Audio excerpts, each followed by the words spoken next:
What do the blood show? Well, Nige, you've got some really good results from it. So your triglycerides, last time that we spoke, they were up at about 2.4, and they've dropped down to 1.5, which is great. That's good. Really good, because those previously high fat levels in my blood could lead to strokes and heart attacks. And there's more good news. I lost about 3.5 kg in about 10 days, and it's all here. Like I've gone in a belt size. Don't waste time. Big implications for me, and there are potentially big implications for the world economy as well. Credit Suisse, one of the world's leading banks, has also weighed into this debate, directly linking the consumption of excess sugar with the worldwide increase in type 2 diabetes, obesity, and a thing called metabolic syndrome.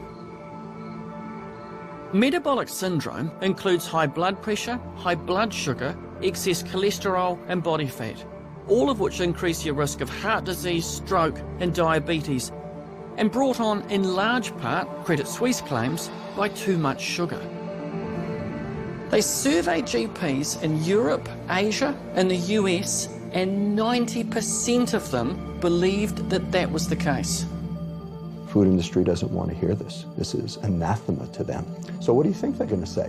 Shonky science, lousy, poorly done. Who's this American? We don't believe it. We're going to keep doing what we're doing.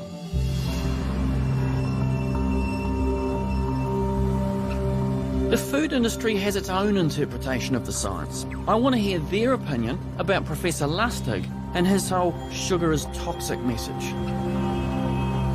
I think Robert Lustig exaggerates the role of sugar. I think a lot of his comments are melodramatic. Some of his comments have been called hysterical. And so when you look at the comments from a number of well-respected academics in New Zealand and around the world, they'll say, look, he's raising the issue about consuming too much sugar, but to say sugar is toxic and sugar is a poison as a standalone statement is patently untrue. Maybe, but sugar is heavily implicated in bad health outcomes. So why not price it out of easy reach? Why not introduce a sugar tax? Nowhere in the world has a soda tax made a big difference to obesity, or fat taxes made a big difference to obesity. Because the issue is, it's not the sugar or the fat, it's everything. It's eating too much and not getting enough exercise. I think it's interesting with regard to sugar, in particular soft drinks, that they are often cheaper on a per litre basis than water is delivered to the same place. And I think we could redress that by having something in the cost structure. And industry haven't done that themselves. They've actually priced the water as being more expensive. Yeah, it's interesting. They say, oh no, price won't make any difference. Yeah, well, it's interesting that price seems to be very relevant for the constituency that are drinking the most of this stuff. And it's typically children, often poorer people. The food industry argues that a sugar tax would only bump up the price of food and hurt those who can least afford it. But the New Zealand Medical Journal has published research saying a 20% tax on soda drinks would not only save lives, but generate millions in revenue for health programs. Part of learning to be an adult is navigating your way around all those choices, because the choices you make will have an impact on your life.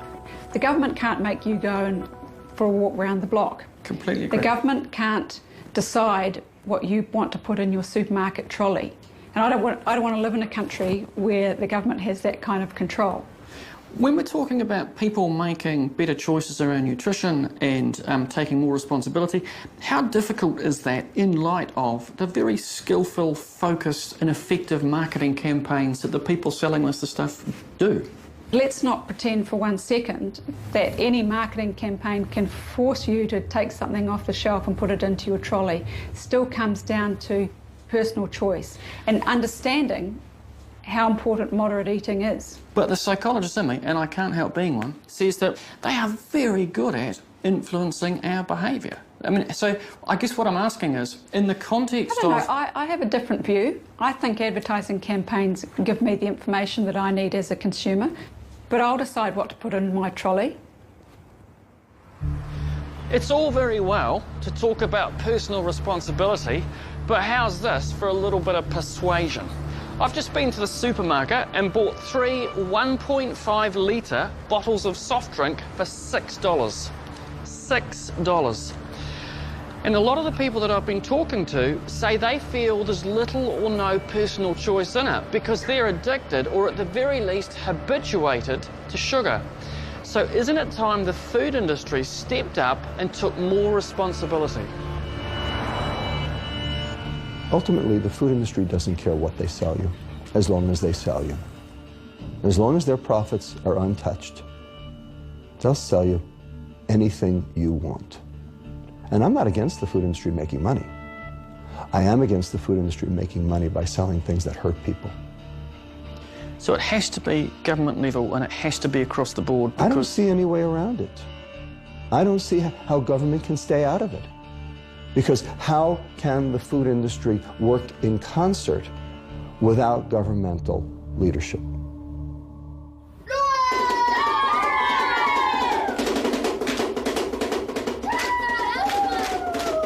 But while the opposing sides dig in, at Yandara School in South Auckland, they're not waiting. They're taking their own action. Here they've banned soft drinks, and they're encouraging real lifestyle change. So how entrenched was all that fast food, sugary drink stuff when you first started? Oh, incredibly entrenched. It was just the junk food was who we were here. We didn't see any healthy food. We didn't see fruit. We didn't see bread, we didn't see water. So we would see the takeaways coming in for lunch, we would see the takeaways coming for breakfast. That was who we were at that time. And there's been a marked ripple effect. In terms of changing behaviour at home of parents, has that made a difference? We've used our children to be the educators of their parents, basically. And it's really lovely when parents come in and tell us funny stories of when they've been to the supermarket, shopping with their 5-year-olds who will say, no, we can't have that. We want to have healthy food, and this is the reason why. No fast food here, and the principal says they're getting noticeably slimmer. So what have you guys got in your lunch today? You've got an enormous bag of carrots and, oh, look at that, we've got the nuts in there, and you've got oranges and yogurt and fruit. What's better for your teeth? Is it better to drink water or fizzy drink? Water. Aha. Water makes you better. Yes, it does. Water makes you better. And you go to toilet. And you... Yes, that's true. So here's the thing. Clearly what Yandara School's achieved is remarkable. They've changed the way that their kids eat, and because of that, they've reduced the amount of obesity in the school. Who likes cucumber? Oh, the kids are better in class, their families are changing, and it's changing the wider community as well. It's all very well to talk about personal responsibility, and a lot of people think that's just people should sort stuff out for themselves. The truth is that that's not how you change behaviour. The psychology of how you change behaviour is you need leadership, and you need focus, and you need follow-up, and you need people to steer the process. It's what the team at Yandara School have done, and it works.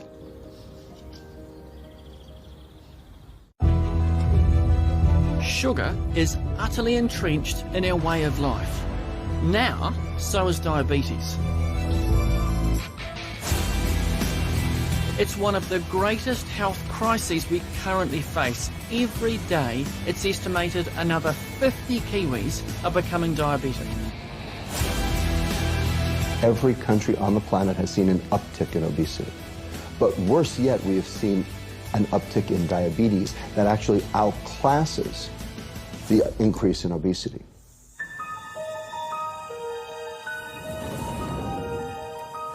Can we turn that round by cutting back on sugar? In Paraparaumu, just outside Wellington, Marianne is living proof that we can. It smells nice. It's a good pace. My mother and her sisters have all been diagnosed with late-stage diabetes, and Mum ended up having a kidney transplant, and she was on dialysis before that. She ended up in hospital, and she ended up in a coma. So you saw diabetes take your mum's life, and then you were told that you were pre-diabetic, so that must have been pretty crushing. It was incredibly stressful and very, very scary. Gary came home one day after work, after we'd been looking at various diets. He came home and he said, "We're going sugar-free." Gary, Marianne's husband, is a pilot. He led the charge. Hey Gary, Nigel. Nigel. Come round to your place to cook a curry. Oh, love it. We went through the pantry, went through the fridge. They had more than 5% sugar, it was gone. We found dextrose or glucose was our sugar substitute, and then started eating real food. How easy was it to give up sugar? Because did you miss it? Oh, that first couple of weeks was, probably the first 4 days were the worst. It smells really nice. Part of me thinks this is fantastic because it's really simple. But where does this fit in terms of all the sugar stuff? The curry paste that we use have got less than 1 gram of sugar per 100 grams. Right. And we advocate with sugar-free cooking that it's not actually sugar-free, but it's within 4 grams per 100. So you're not like a total zealot, like you don't treat it like it's just toxic. You'll still have a little bit in there. Yes. But you just keep it at that lower end. That's correct. That simple choice has had a profound effect on Marianne's life and health. What difference has it made for you in terms of the physiology? It's made 18 kilos difference to me.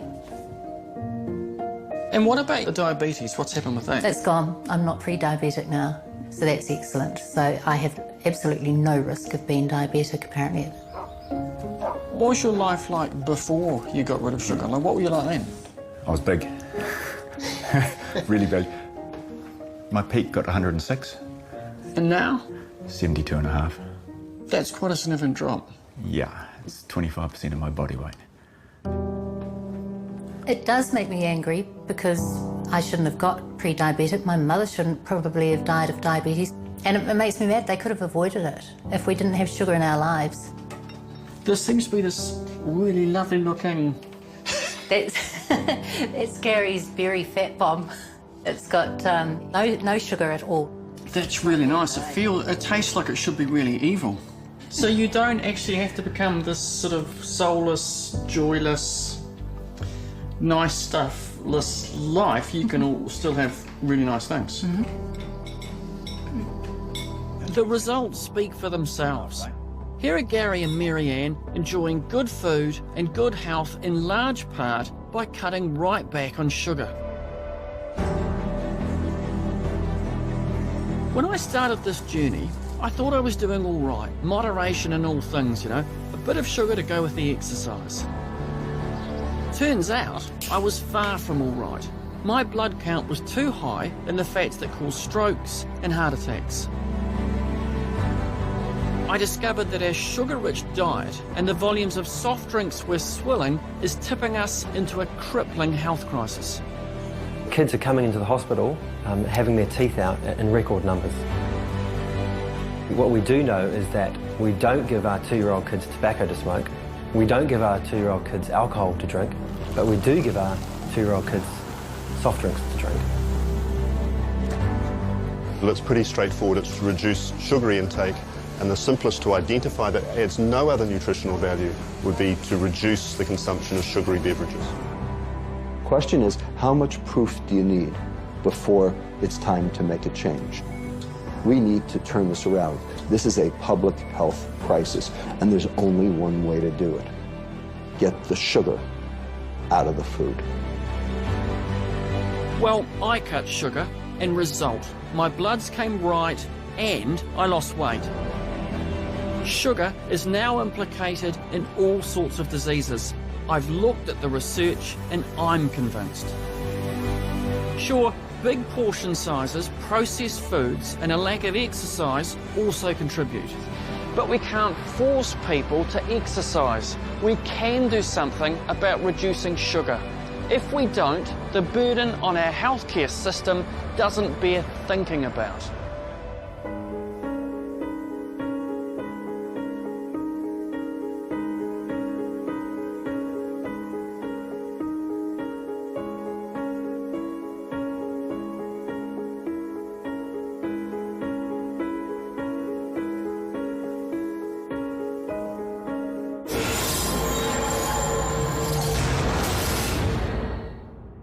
This program was made with funding from New Zealand On Air.